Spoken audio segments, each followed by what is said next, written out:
Assalamualaikum. Isteri cerminan suami. Sebab bila suami kasar dengan saya, bila suami buat tak baik dengan saya pun kan untuk buat benda yang sama. Exactly the same. Apa yang suami buat untuk saya dan keluarga saya, itu dia yang mampu saya bagi kepada dia. Not more than that.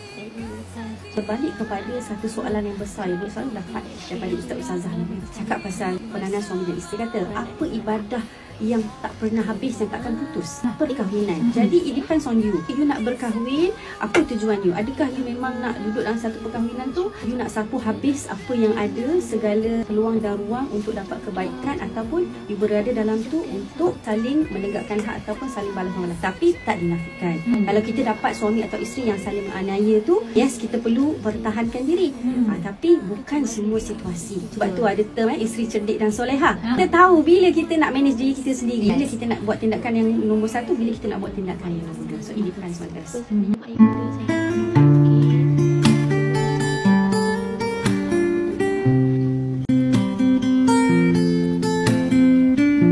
Tuan, kalau kita tak mau isteri kita nusus, bermula daripada suami yang bijak, mengekalkan akan kehidupan seperti mana hari pertama kita setelah bernikah. Isteri ni, dia memang senang nusus. Sebab orang perempuan ni, dia main dengan perasaan. Orang lelaki ni, dia main dengan akal. Sebab itu orang lelaki kuat bohong. Faham tak? Dia kuat bohong sebab akal dia panjang. Orang perempuan, dia main dengan perasaan. Akal dia pendek. Orang perempuan ni semua pendek. Akal pendek, agama sikit. Agama sikit apa dia? Kita laki-laki semayang sebulan penuh, dia semayang sebulan tak apa? Tak penuh. Akal dia pendek, akal kita panjang. Sebab itu perasaan, mereka bermain dengan perasaan, sehingga mereka boleh melakukan perkara-perkara yang menolak, yang melanggar akan syariat Allah. Kita fikir dulu nak cakap, kita akan fikir dulu. Itu yang kuat menangis dia orang, tuan-tuan. Dia tak kuat teriak. Tengok pasal apa teriak ni? Kata gelang ni hilang bau tak? Ni bang, ni gelang pusaka bang tak? Laki dia kata relax kata, ada duit sikit kita gantilah, kita beli lain lah. Tak boleh, dia kata nak gelang hak tu kok, hak tu arwah mak tu bagi, dia kata. Teriak sampai teruk-teruk, gelang tu boleh dapat balik tak? Tak boleh dapat balik. Nak teriak buat apa? Sebab mereka menggunakan perasaan, bukan menggunakan akal. Orang laki-laki dia guna akal. Dia tak teriak, tuan-tuan, dia tak nangis. Dia cakap, insyaAllah nanti kita boleh lah, abang gantilah. Saat hilang gelang dengan saat janji dia 5 tahun dah tak ganti-ganti. Ni orang lelaki, akal dia panjang. Dia memang pandai cakap ni, Masya Allah. Itu nak kan qurratu ain, nak dapat anak yang baik, isteri yang baik, yang tidak nusus. Sebab mereka ni memang senang nusus. Senang. Perempuan ni, isteri ni memang senang nusus.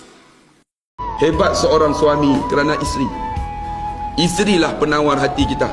Tuan-tuan, kalau isteri kita tak semayang, lama-lama kita pun tak semayang, tuan. Kalau isteri kita tak semayang, anak kita pun tak semayang nanti.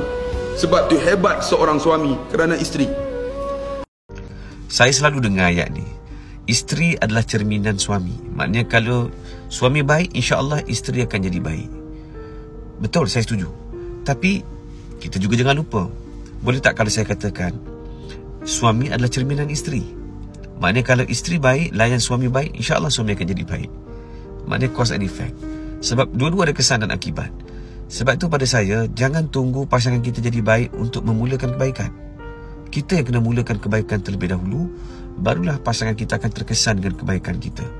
Sebab dalam kes rumah tangga saya jumpa hari ni, banyak kes-kes yang bukan saja, saya jumpa banyak kes, antaranya kes suami yang baik, suami yang sangat baik, bantu kerja rumah dan sebagainya, layan isteri baik, tapi isteri buat perangai kurang ajar, cakap memang melepas, dia tak pernah jaga hati suami, tak nak layan suami, apatah lagi khidmat dalam rumah tangga. So sebenarnya vice versa, kedua-duanya ada. Sebab itu pada saya, jangan tunggu pasangan kita baik, tapi kitalah yang mulakan kebaikan. Laki-laki ego, tahu dah silap tapi tak nak mengaku. Begitu juga soalan satu lagi, nak patuh macam mana Ustaz pada suami? Kita pun nak syurga, tapi suamilah menyebabkan kami tak taat kepada suami, Sebab suami tak ada ilmu tapi nak tunjuk hero. Ada juga orang perempuan protes lagu tu. Memanglah orang laki-laki ni dia jenis skuter ego. Faham tak? Kalau salah tak mau ngaku salah. Betul tak? Pasal apa?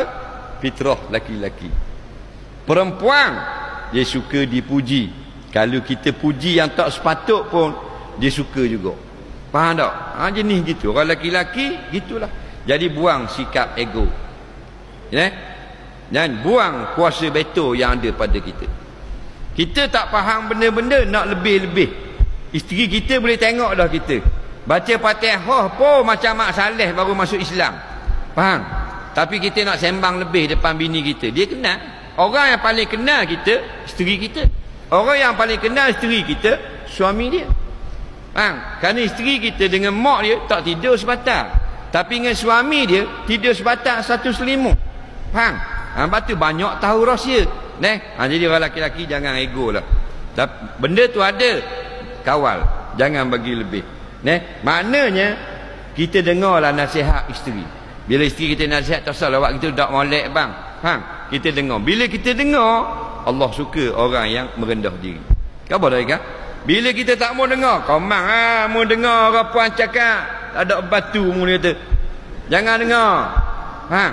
Syaitan. Dia hasut kita. Dia nak suruh kita takabbur. Wa man takabbara wada'ahu Allah. Allah letak di bawah. Letak bawah. Bila Allah letak bawah, kita tak mati lagi, nama kita bawah dah. Imam Malik meninggal bila? Imam Hanafi tahun 150 Hijrah meninggal dunia. 1400 tahun dah, nama masih orang sebut.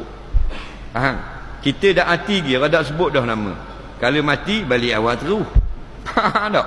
Pasal apa dia lebih? Man tawadha'a rafa'ahu Allah. Orang yang merendah diri, Allah akan. Jadi kita merendah dirilah dengan bini kita, bukan mengalah. Separuh-separuh. Ada benda yang dia tegur, kita dengar. Jangan awak jangan pandang-pandang. Jangan nak ajar aku orang laki-laki, jangan buah gitu. Isteri kita tu orang yang terbaik yang duduk dekat dengan kita. Faham? Kita setuju untuk jadikan dia pasangan hidup yang akan makan sepinggang dengan kita, berak selubang dengan kita. Maka kita kena mengalah dengan dia, bukan ikut dia. Kalau dia nasihat, kita kalah. Kadang-kadang kita lelaki kuasa betul nak pakai. Awak tak dengar orang ngajar. Orang lelaki boleh buat everything, you know. Baru makan cikedih 2 rajuk tu cakap orang putih lalu. Faham? Jadi tak kena sifat lagu ni. Balik tu mengamuk. Mana awak pergi mana? Mana pula ni? Celaka sungguh aku balik ni nak makan nasi. Mana ni? Mak mana mak? Mak mu mana? Ada? Gini gitu. Mengamuk. Bini tak ada. Bini letih dah sapu rumah, basin basuh apa semua. Lepak kat luar je dengan jiran sembang-sembang. Faham? Balik mengamuk. Ada lelaki gitu. Muka tak lawa, kaki mengamuk. Faham? Tak usah mengamuk lah. Bini kita tu, faham? Kita dah setuju dah dengan dia untuk sampai ke syurga nanti. Faham? Tak payah tanya balik. Yang kat mana abang balik ni? Wah ni senyap ni. Kat mana ke mana pula ni? Boleh tahan kira. Tak? Ni wah. Aku balik mu tak ada. Aku balik mu tak ada. Aku nak makan nasi. Nampak? Tak bagus hari tu. Kalau boleh lebih manja lagi. Nampak? Tanya. Yang abang balik ni. Awak mana Awak kat mana? Awak kat mana? Faham? Lagi seronok bini kita. Faham? Jadi janganlah lebih-lebih. Kalau ego, ada sifat sombong, tak usah kata suami kita yang jahil. Kalau ulama besar mana pun, ada sombong sebesar zarrah. Nabi tak kata sekilo. Nampak? Misl zarrah. Miska zarrah. Miska zarrah ni seumpama butir yang sangat halus. kalau dia sombong dalam hati, maka tidak dapat masuk ke dalam. Isteri kita ni bukan binatang. Isteri kita ni bukan kucing, anjing, kura. Isteri kita ni amanah yang sangat besar. Yang Allah kata ku anfusakum wa ahlikum nara. Jaga diri kamu dan anak binimu ni, termasuk isteri kita ni, biar jadi soleh dan solehah, supaya mereka tidak masuk neraka. Itu tugas kita. Dan di antaranya Nabi kata kullukum ra'in wa kullu ra'in mas'ulun an ra'iyati.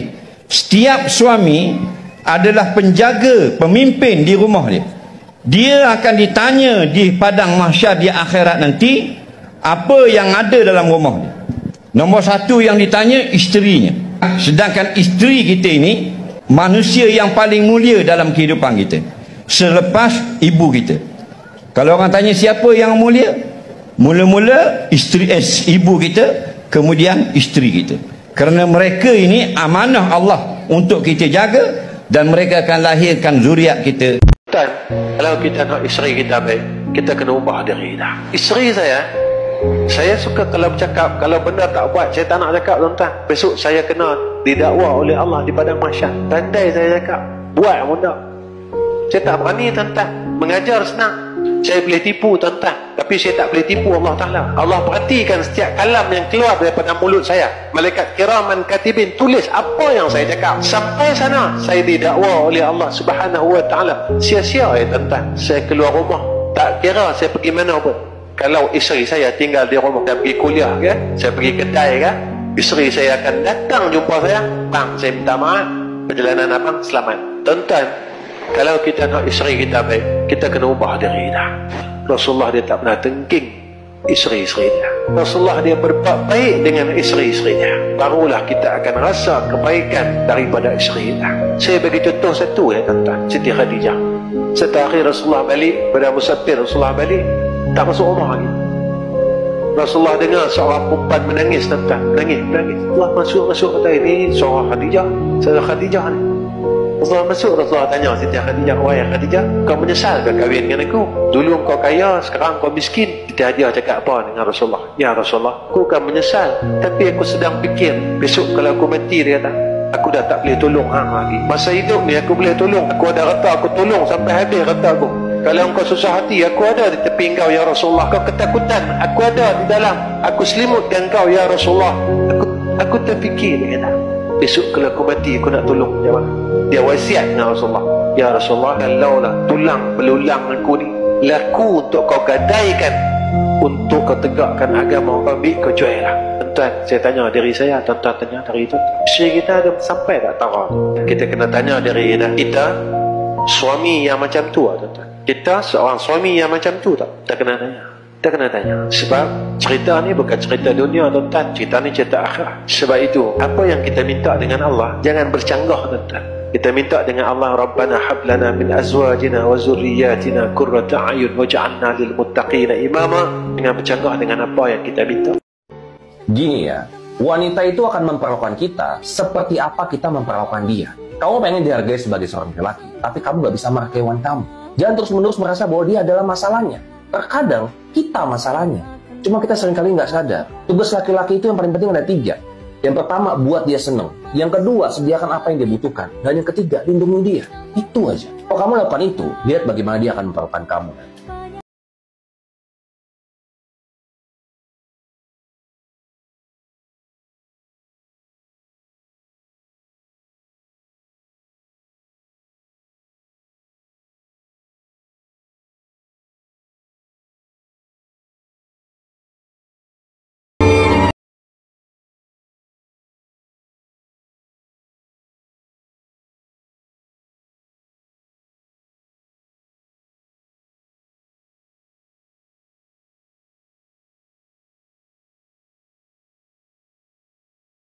Tanggungjawab isteri adalah melahirkan anak dan melayan suami sahaja.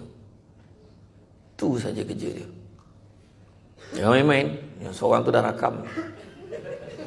Balikkan dengan play part itu.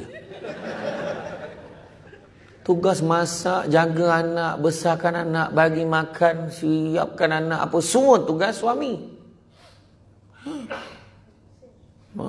Ingat tu. Macam. Tapi kita ini terbalik kan. Sebab isteri membantu suami. Sebab kita tak boleh buat, isteri buat. Dan isteri buat pula besar pahala dia sebab dia tolong kita. Kan dia balik kan, kita dah tidur, dia tak tidur lagi. Dia lipat kain, dia sidai kain, macam-macam. Kan, masuk dekat dalam washing machine, masuk dalam dryer. Terus buat, terima kasih lah, si abang kesian, bini abang ni penat buat. Tak apa bang, untuk keluarga kita. Wah, kan? Tak apa, malam ni kita makan kat luar. Oh, macam. Orang bantulah kemerdekaan yang hakiki. Dapat makan kat luar. Tapi nampak dah keluar ikan, tak apa. Tak apa bang, susah belum masuk bertaris balik. Kalau suami isteri duduk berdua dekat satu ruang tamu, meja makan, please lah, jangan salah seorang leka dengan phone. Suami ni dia nampak macam selenga macam tu. Dia tengok TV, dia tengok bola, tengok apa, dia perhati tu. Tengok phone. Kita tak nampak dia perhatikan kita. Itu juga asbab mula-mula bibit-bibit keruntuhan rumah tangga. Lepas tu sibuk lah abang ni, kerja je. Time duduk sebelah, kau sibuk apa? Lain WhatsApp, kecang-kecang, Shopee. Dah kan. Keren, Shopee. Layanlah isteri kamu dengan cara yang baik. Pukul tak pernah, jentik tak pernah, sepak tak pernah, ketuk kepala tak pernah, tengking pun tak pernah. Cari duit untuk siapa lo? Untuk isteri, untuk anak-anak. Maka apa sebab isteri nak lawan? Kalau lawan juga memang jahatlah perempuan. Dia akan datang kesusahan, dia akan datang ujian. Bila dapat susah, baru tahu solehah. Dia pula duduk kerja di office. Laki-laki pergi ajak dia, you malam ni free lah. Bila bergaduh, isteri kata, abang tu memang tak boleh harap orang perempuan melaknat suami dia. Jahat perkataan kepada suami dia. Allah bagi tak bersyukur, suami bagi pun tak bersyukur. Apa-apa pun bermula detiknya daripada seorang suami. Suami itu sebenarnya yang boleh membina karakter isteri. Dari suami itu mencerminkan isteri. Orang kata isteri mencerminkan suami, sebenarnya tidak. Saya tak setuju. Yang sepatutnya ialah suami mendidik isteri supaya menjadi seseorang yang berguna pada dia, untuk support dia. Kalau dia tak pandai untuk mendidik isteri dia, groom isteri dia untuk menjadi orang yang boleh sokong dia, dia akan jatuh.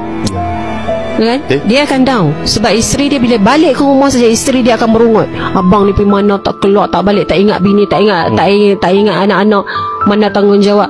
Kalau isteri tidak dididik dengan sempurna. Jadi yang main peranan utama ialah suami. Jadi saya cukup berbanggalah ada suami seperti MD Sanusi. Sebab dia boleh mendidik saya daripada yang tak tahu apa-apa menjadi yang lebih tahu dan lebih sabar. Itu cara dia mendidik lah. Jadi saya harap suami di luar sana boleh mendidik isteri supaya menjadi seorang yang boleh menyokong daripada belakang dan faham kerja kita, apa yang kita buat. Jadi dia tak akan menguat. Di mana-mana pun dia tahu, oh suami dia bekerja kerana Allah, nak mencari rezeki untuk anak-anak, dan dia kena support suami dia. Macam tu. Jika seorang isteri bertahan dalam sebuah rumah tangga yang dah tak ada kasih sayang, tetapi kerana belas kasihan, rumah tangga itu masih boleh bertahan. Saya sebut lagi sekali, ada suami isteri tanya, Ustazah, kami dah tak ada kasih sayang, kami dah tak ada cinta dah, tapi cuma ada kesian pada anak-anak sahaja. Jadi macam mana tu? Saya jawab begini, Tuan Puan nak teruskan tak? Kami nak teruskan sebab kesian anak-anak. Tapi kami dah tak ada cinta, tak ada kasih sayang. Kami pun duduk bilik asing-asing. Saya jawab dengan firman Allah ini, iaitu yang ketiga, warahmah, belas kasihan. Jadi rumah tangga tuan puan ni dah tak ada sakinah, tak ada tenang dah. Masing-masing tak nak tengok muka dah. Mawaddah pun tak ada. Yang ada adalah rahmah saja, belas kasihan. Tapi kalau ada belas kasihan lagi, masih boleh bertahan. Dan saya doakan satu hari akan tumbuh semula mawaddah, akan tumbuh semula sakinah. Sebab apa? Belas kasihan adalah sebab kukuh untuk mempertahankan rumah tangga. Masya Allah. Dan ada yang datang balik lepas berapa tahun, Ustazah terima kasih. Sebab ramai orang nasihatkan kami dulu, dah tak ada kasih sayang, cerai je lah. Dah tak ada cinta, cerai je lah. Anak-anak tu jangan risau, esok-esok diorang boleh bawa diri, diorang faham. Tapi hari ini kajian membuktikan kebanyakan anak-anak yang bermasalah sosial datang daripada keluarga yang berpecah. Walaupun ibu bapa ni cuba beri yang terbaik, tapi luka yang begitu dalam pada anak-anak ini membesar anak ini dengan memberontak. Bila tengok ada orang lain datang sekolah mak ayah bila PBG, dia terasa. Bila hari lahir ada sebelah je. Bila tengok sekian-sekian, dia tengok pergi berjalan mana-mana, tengok orang lain ada mak ayah, hati dia sentiasa marah dalam hati. Ada dendam pada mak ayah dia. Tengok orang lain ada mak ayah, hati dia terasa kesedihan itu mencari-cari jiwanya. Saya sebut begitu. Pasukan suami isteri ni lama-lama, Ustazah, kebanyakannya kata cerai je lah, dah tak ada sayang. Buat apa kalau bak kesian je? Tetapi berbaloi Ustazah kami bertahan. Akhirnya Allah pupuk kembali, Allah beri semula rasa cinta. Subhanallah, memang kasihan. Walaupun kasihan, sebenarnya ia adalah satu ikatan yang kuat. Namun jika membuat kesimpulan atau keputusan untuk bercerai berpisah, itu juga bukan kesilapan yang, bukan satu tindakan yang salah. Maksudnya saya sebagai pengacara, saya hanya bagi mana-mana keputusan adalah betul. Sama ada berpisah, ada sebab kukuh, betul juga. Sama ada bertahan walaupun dalam keadaan menderita, tapi ada sebab kukuh, betul juga. Sebab apa? Keputusan, Masya Allah, adalah perkara pertama. Yang lebih penting adalah bagaimana sikap selepas buat keputusan. Saya dapati ramai mana apabila berpisah, pasangan itu jadi lebih baik. Anak-anak lebih baik. Daripada anak menderita tengok mak ayah duduk maki hamun, mak ayah duduk pukul-memukul, mak ayah duduk hina-menghina, lebih baik mereka berpisah, anak-anak tak tengok lagi suara yang tinggi pekak memekak dalam rumah. Jadi subhanallah, kedua-duanya ada hikmah. Cuma saya sebut tadi, siapa yang bertahan sebab kesian, sebab ni kata macam mana kalau teruskan tapi perasaan dah tak ada, itulah jawapan saya.